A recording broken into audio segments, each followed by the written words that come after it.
아이폰 13에는 어떤 변화가 있었을까요? 기술적인 측면, 발전된 카메라 시스템, 벤치마크 점수, 이런 복잡한 것들도 중요하지만 저는 좀 더 쉽게 와닿는 이야기를 하고 싶었습니다. 이 아이폰에 대해서 알아야 할 것은 총 4가지로 정리할 수 있습니다. 이제 아이폰을 한번 본격적으로 살펴보겠습니다. 가장 중요한 부분에 대해서 먼저 이야기를 해보려 하는데요. 스마트폰, 이제 하루 종일 그리고 가장 나와 가깝게 많이 사용하는 제품인데요. 그런 관점에서 생각해 본다면 가장 중요한 건 배터리라고 말할 수 있습니다. 이번에 아이폰 13은 배터리가 더 크게 만들어졌습니다. 기존 아이폰 12 대비 2.5시간의 향상된 배터리가 탑재됐다고 하는데요. 이 수치는 물론 집계된 데이터를 활용한 애플의 추정치이기 때문에 저도 한번 직접 사용을 해봤습니다. 4K 비디오도 촬영하고 동영상도 시청하고 카카오톡 그리고 각종 웹서핑, 마지막으로는 가장 즐겨하는 게임인 롤토체스를 하며 하루 종일 사용을 해봤는데요.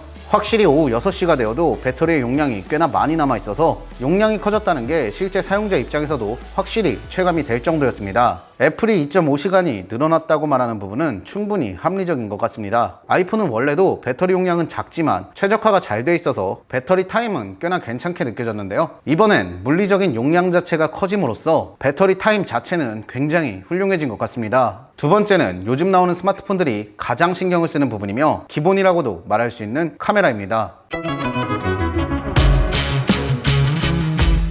먼저 가장 눈에 띄는 변화는 카메라의 센서가 커졌다는 점입니다. 센서가 크면 클수록 화질이나 심도가 더 좋아 보이는데요. 하지만 커진 센서 덕분에 카툭튀도 훨씬 더 심해지고 카메라의 위치도 대각선으로 변경이 되었습니다. 기존 아이폰 12의 케이스가 호환이 되지 않는다는 점도 조금은 아쉬울 수 있을 것 같은데요. 다만 이번에 커진 센서 덕분에 카메라의 성능은 상당히 좋아졌습니다. 작년에 출시한 아이폰 12 프로 맥스와 동일한 크기의 센서이기 때문인데요. 아이폰 12 프로 맥스의 경우 사진 및 비디오의 성능이 스마트폰 카메라 중에서는 압도적이라는 평가가 많았는데 이제 그 성능을 일반 아이폰 13 모델에서도 체감할 수 있다는 건 그만큼 좋은 카메라를 저렴한 가격에 이용할 수 있다는 것입니다. 또한 소프트웨어의 개선까지 더해져서 카메라의 성능은 더욱더 좋아진 것 같은데요. 카메라의 성능을 좀 더 자세히 비교해보기 위해 사진을 몇 장 찍어왔습니다. 밝은 곳에서 촬영한 사진은 큰 차이가 느껴지지 않고 아이폰 13이 전반적으로 대비가 좋아진 걸 볼 수 있었습니다. 근데 저조도 환경에서는 꽤나 차이가 보였는데요. 노이즈도 13이 더 적어진 걸 볼 수 있고 이렇게 확대를 했을 경우 13은 글자가 보이는데 12는 글자가 안 보이는 정도의 차이가 느껴졌습니다. 물론 이렇게 보면 차이가 보이기는 하지만 크게 느껴질 정도로 엄청난 차이는 아닌 것 같은데요. 단순히 카메라 때문이라면 아이폰 12 사용자가 굳이 아이폰 13으로 넘어갈 정도까지의 변화는 아닌 것 같습니다.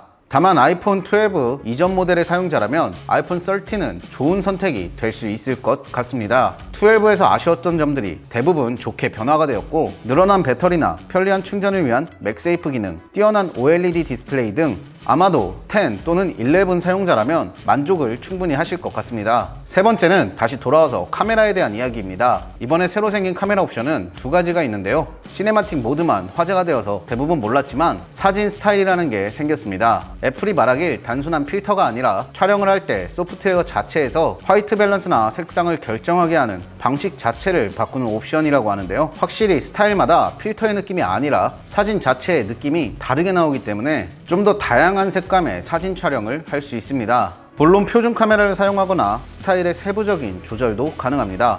이어서 또 다른 카메라 기능이죠. 네 번째는 애플이 대대적으로 홍보를 하고 있는 기능, 시네마틱 모드입니다.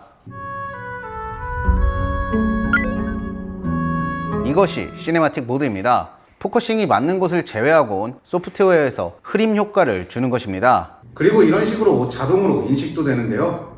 인물 모드의 비디오 버전 정도라고 생각하시면 될 것 같습니다. 시네마틱 모드 자체는 촬영도 잘 되고 인물인식도 굉장히 잘 돼서 기술력 자체는 상당히 놀라웠는데요. 다만 이 기능 자체가 일반인들에게 필요한 경우는 많지 않을 것 같습니다. 브이로그 또는 스마트폰을 활용해서 영상을 전문적으로 촬영하시는 분들이 아니라면 충분히 좋은 기술력이지만 실제로의 사용성은 약간 떨어지는 것 같습니다. 그리고 아직은 시네마틱 모드를 사용할 때 포커싱이 제대로 되지 않는 부분이 종종 생겨서 이 부분도 시네마틱 모드를 사용할 때 아쉬운 점이었는데요. 그래도 소프트웨어적으로 애플이 지속적인 업데이트를 할 예정이니 이 부분은 사용할수록 더 좋아질 것 같습니다. 이야기가 좀 길어졌는데 아이폰 13의 스펙이나 디자인도 좀 간단하게 살펴본다면 A15 프로세서를 탑재했으며 이건 현재 가장 성능이 좋은 프로세서의 탑재라고 볼 수 있습니다. 128기가로 최소 용량이 늘어났으며 색상은 핑크, 블루, 미드나이트, 스타라이트, 프로덕트 레드 등 5가지의 색상, 그 외에도 디자인적으로는 조금씩 달라진 버튼의 위치, 더 커진 카메라, 그리고 카메라의 위치 변경이 있고 그 외의 디자인은 12와 거의 똑같습니다.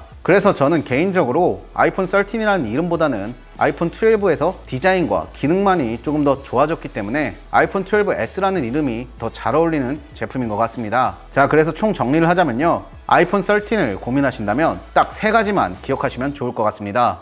물리적으로 더 나아진 배터리 타임, 더 나아진 카메라 성능, 12보다 확실히 개선된 기본 사항들, 전반적으로 퀄리티가 좋아졌지만 12를 사용하던 유저가 갈아탈 만한 이유는 없는 제품인 것 같습니다. 하지만 아이폰 11이나 그 이전 모델을 사용하셨던 분들이라면 충분히 고민을 해볼 만한 잘 만든 제품인 것 같습니다. 무엇보다도 12부터 다시 돌아온 각진 아이폰의 디자인을 제가 정말 좋아하거든요. 오늘은 다른 리뷰어들보단 조금 늦었지만 아이폰 13을 소개해드렸습니다. 앞으로도 재미있고 유용하고 가성비 좋은 제품을 소개해드릴 테니 오늘 영상이 조금이나마 도움되셨다면 좋아요와 구독 꼭 좀 부탁드립니다. 감사합니다.